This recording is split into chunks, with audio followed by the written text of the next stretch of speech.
So the question is, two identical charged particles each having a mass 10 gram and charge 2 into 10 power minus 7 coulomb are placed on a horizontal table with a separation of L between them such that they stay in limited equilibrium if the coefficient of friction between each particle and the table is 0.25.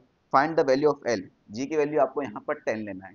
तो simple सी बात है बेटा, charge को हम Q मान लेते हैं। यहाँ पर Q की वैल्यू आपको 2 इंटू 10 का पावर माइनस 7 गुलाम दे रखा है। मास दे रखा है बेटा दोनों का 10 ग्राम। ठीक है, तो आपसे क्या बोला है बेटा कि ये कोई टेबल है। अब इसका म्यू दिया हुआ है, यानी कौन सी टेबल है, रफ टेबल है। आपका चार्ज Q एक यहाँ रखा हुआ है, दूसरा चार्ज Q यहाँ रखा हुआ है। इन दोनों के बीच में सेपरेशन कितना है बेटा, L है।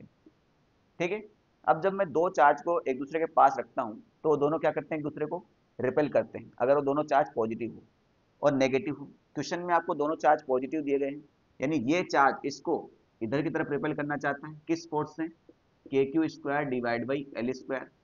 ये चार्ज भी इसको इधर की तरफ रिपेल करना चाहता है, किस फोर्स से, K Q square divide by L square. Simple सी बात है। मगर क्या बोला उसने कि ये दोनों चार्ज लिमिटेड इक्विलिब्रियम में है, यानी हिल नहीं रहे हैं।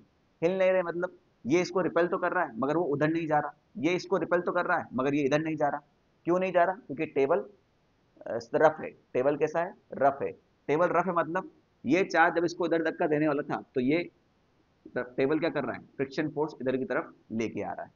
ये चार्ज जब इसको इधर इधर की तरफ धक्का दे रहा है तो फ्रिक्शन फोर्स इस पर किधर लग रहा है, इधर की तरफ लग रहा है।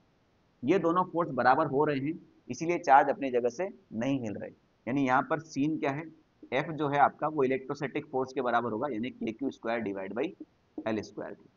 अब फ्रिक्शन फोर्स का फॉर्मूला होता है म्यू इंटू एन, और इस केस में चार्ज के ऊपर नॉर्मल फोर्स ऊपर की तरफ और इसका मास m है तो mg फोर्स नीचे की तरफ लगेगा, यानी फ्रिक्शन फोर्स हो जाएगा आपका म्यू mg। तो म्यू की वैल्यू कितना दे रखा है बेटा, 0.25। बस सारी वैल्यू पुट करते हैं। मास दे रखा आपको 10 ग्राम, तो 10 बटे 1000 करना ही पड़ेगा, सब कुछ ऐसा यूनिट में रखेंगे। जी की वैल्यू 10 रखनी पड़ेगी, के की वैल्यू हो जाएगी 9 इंटू 10 का पावर 9। चार्ज है बेटा आपके पास 2 इंटू 10 का पावर माइनस 7, तो ये हो जाएगा आपका 4 इंटू 10 का power minus 14 divide by L square. वो तो हमें निकालना ही है, सिंपल सी बात है।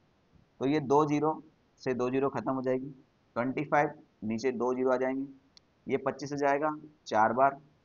ठीक है, तो ये 40 हो जाएगा। एल स्क्वायर को उधर लेके आ जाओ। अब ये 40 नीचे, तो 40 को उधर मल्टीप्लाई कर दो, तो 40 इंटू 4 इंटू 9 इंटू 10 का पावर 9 और 10 का पावर माइनस 14, तो कितना हो जाएगा, 10 का पावर माइनस 5। ठीक है, अब ध्यान से सुनिएगा भाई, ये एल स्क्वायर है, इस जीरो को मैं हटा देता हूँ, तो इस जीरो को हटाऊंगा तो मैं इसको 10 का पावर माइनस 4 कर देता हूँ। ठीक है, मुझे यहाँ स्क्वायर है तो सारे नंबर मैं स्क्वायर में रखता हूँ। देखो यहाँ पर 4 4 है, 9 है, तो मैं इसको 16 इंटू 9 इंटू 10 का पावर माइनस 4 मीटर लिखता हूँ। तो एल क्या लिखूंगा बेटा, जो भी स्क्वायर नंबर में है उसका स्क्वायर रूट कर दो। 16 का स्क्वायर रूट हो जाएगा बेटा आपका 4, 9 का स्क्वायर रूट हो जाएगा आपका 3, और ये हो जाएगा 10 का पावर माइनस 2 मीटर। तो 4 टीजा हो गया 12 इंटू 10 का पावर माइनस 2 मीटर। आंसर आपके किस में है, सेंटीमीटर में। तो 10 का पावर माइनस 2 मीटर को हम सेंटीमीटर ही बोलते हैं, तो ये हो जाएगा आपका 12 सेंटीमीटर। Option number A. ठीक है,